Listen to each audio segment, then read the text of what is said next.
To begin our Sunrise Smart Start this Friday, the manhunt intensifies for the assassin of conservative activist Charlie Kirk. The FBI released this new video Thursday. This is apparently the shooter jumping from the roof of a building after firing the deadly shot.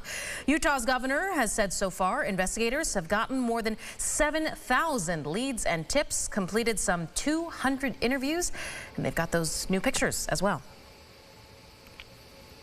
We are truly hopeful that this video and new photos will lead to even more tips. He left some palm impressions. There's some smudges, some places we're looking to collect DNA. There's a shoe imprint where we believe the suspect is clearly identified as wearing Converse tennis shoes. Vice President J.D. Vance, a close friend of Kirk's, traveled to Utah with the second lady and Kirk's widow to escort his body home to Arizona on board Air Force Two. President Trump also announces he will posthumously award Kirk with the Presidential Medal of Freedom. A panel of Brazilian Supreme Court judges have sentenced their former president, Jair Bolsonaro, to 27 years and 3 months in prison after he was convicted of attempting a coup in order to stay in office, even though he was defeated in the 2022 elections.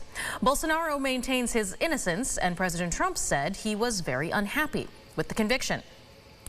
To our latest information now about two dump trucks smashing into a Livingston County home, killing an elderly woman, her family in shock and mourning. It took crews most of yesterday to extract these charred trucks from the home in rural Sparta, about an hour south of Rochester.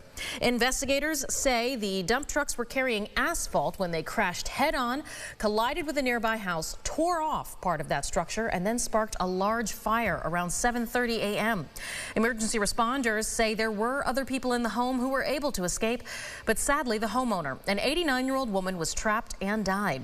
Fire crews tell us they saw this smoke from more than a mile away, and it took about 2.5 hours to bring the fire under control. Deputies with the Livingston County Sheriff's Office say the drivers of the dump trucks received minor scratches in the crash.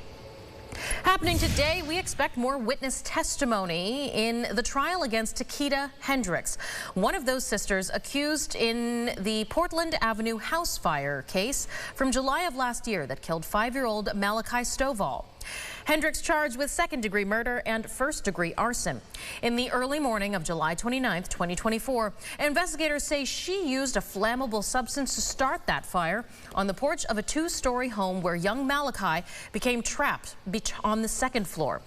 He suffered burns to 75% of his body and sadly died several days later in the hospital. Hendrix back in court today. Her sister actually going to be testifying against her due to a plea deal. Our Sunrise traffic update here shows the Greater Rock Sky Eye camera view of 490 on the west side.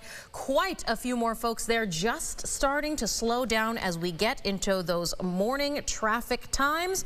Not seeing any accidents though to contribute to this, as 490 is clear. 390, 590 similarly all good in terms of accidents. 104 and Thruway green for now, but do expect those delays as we get more folks out on the roadway this morning.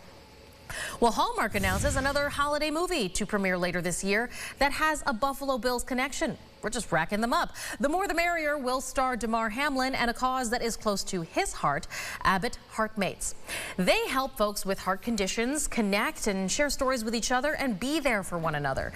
And it's going to be the first Hallmark movie to include real-life individuals who've overcome serious health challenges. One of the characters in the movie, David, is inspired by 17-year-old Zeke Menken's story. He is a boy who had open heart surgery at the age of 12 after being diagnosed with rheumatic heart disease. Menken says heartmates are crucial for people who've gone through similar struggles. All right, well, we have a Bills game coming up. Might see Damar there, and we are going to be also enjoying a lot of fun this weekend at the annual Purple Foot Festival at Casa Larga Vineyard. They're going to have a big TV, so you can watch the game, have a day of grape stomping fun, eat a few pies, perhaps. Well, Ron Spitzer is already stomping her way into the world of winemaking. Ron, how are you doing so far? That's it. We are stomping. At this point, my feet are absolutely stained. We're here with Andrea Coloratolo O'Neill, the owner, who keeps tossing some grapes in here. So that so that I have them.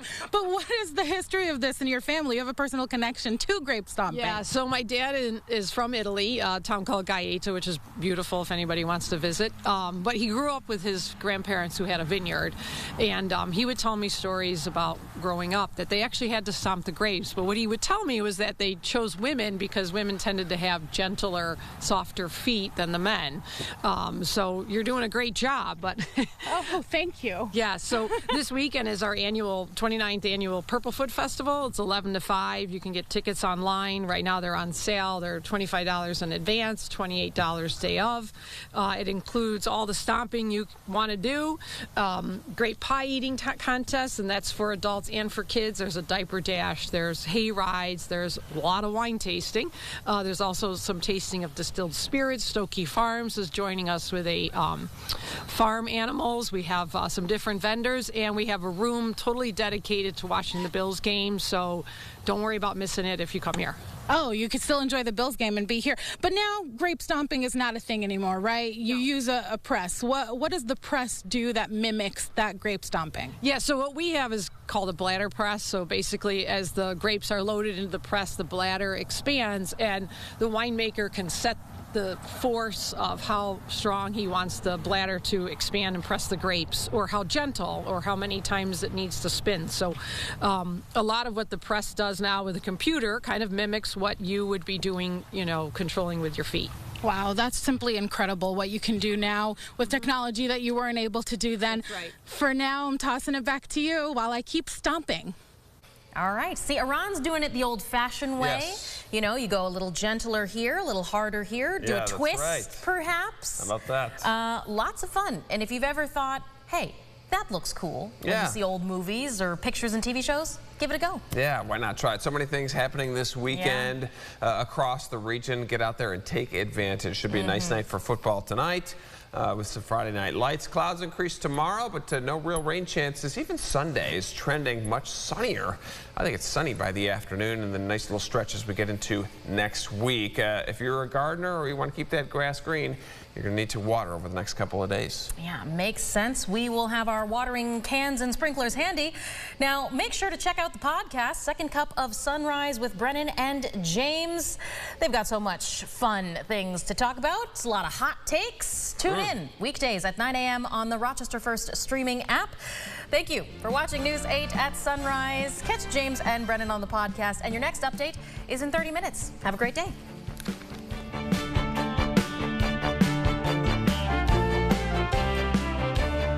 Follow News 8 wherever you are on RochesterFirst.com, Facebook, X, and on our app for news and weather.